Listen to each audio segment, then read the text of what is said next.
তো NSI এর main জবটা হইলো to look at it from a security angle, that whether these people have any security risk or not, and আপনারা আপনার clearance দেন, traditionally এটাই হয়ে এসছে।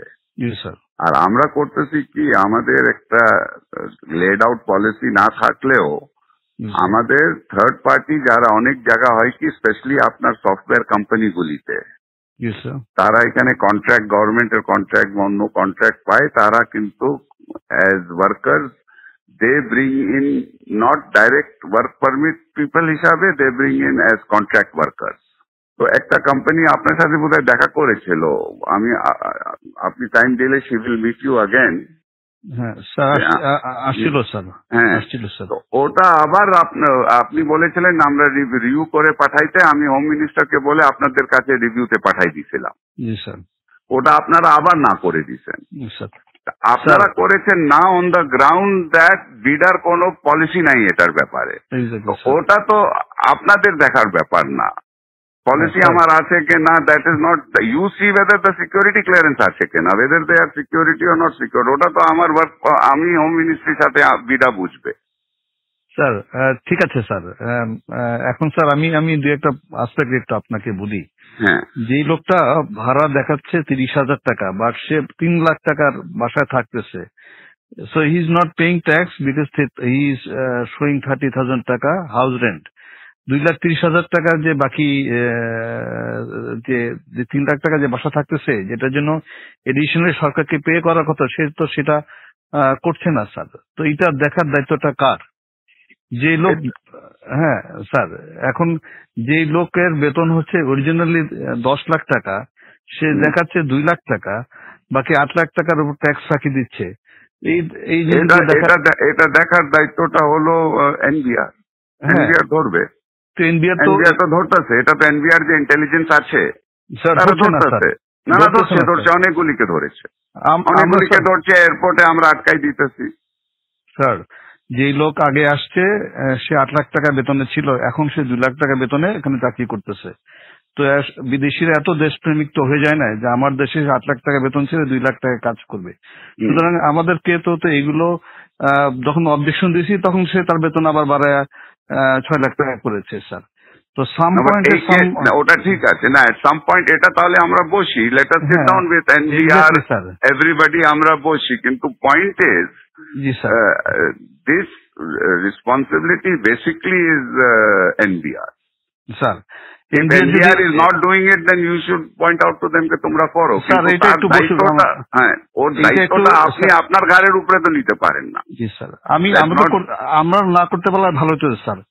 তবে এই প্রসেসে আমরা সরকারের রেভিনিউ আনে বড় একটা অংশ রেখেছি। না এটা ঠিক আছে, এটা আমরা একটা তাহলে মিটিং করি, আমরা আপনারা মিটিং করি, কিন্তু এই কেসে তো this is not the case.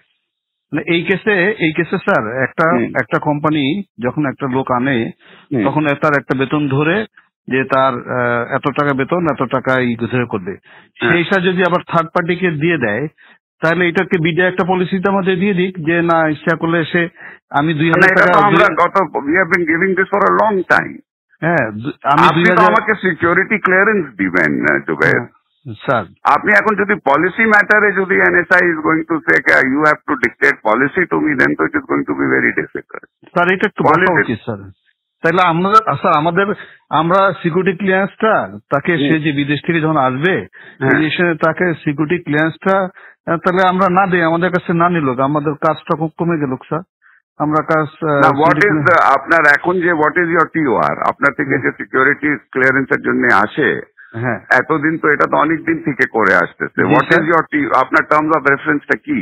আমরা এটা দেখি যে সে সরকারের মানে প্রথম কথা হচ্ছে যে সিকিউরিটি পার্সপেক্ট থেকে তার এমনি তার কোনো নিরাপত্তা হুমকি না, 2 নম্বর হচ্ছে যে কোনো ব্ল্যাকলিস্টে আছে কিনা। জি স্যার, 2 নম্বর হচ্ছে ইকোনমিক সিকিউরিটি পার্সপেক্টিভে সে সরকারের ফাঁকি টাকি দিয়ে কোনো জায়গা থেকে সরকারের ক্ষতি করছে কিনা, এটাও আমরা দেখি স্যার।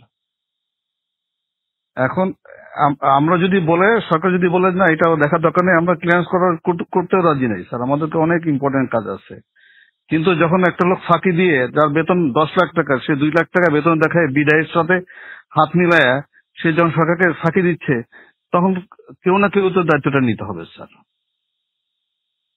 না বাট এটা তো আপনার ঠিক আছে, আমি দেখি, আমি প্রিন্সিপাল সেক্রেটারির সাথে কথা বলি। জি স্যার। আমার যতদূর মনে হয় দিস ইজ নট, এতদিন তো ছিল না, এটা তো নতুন, আপনি ডিজি হয়ে এই প্রবলেমটা আমি 2009 সাল থেকে এই প্রতিষ্ঠানে আছি।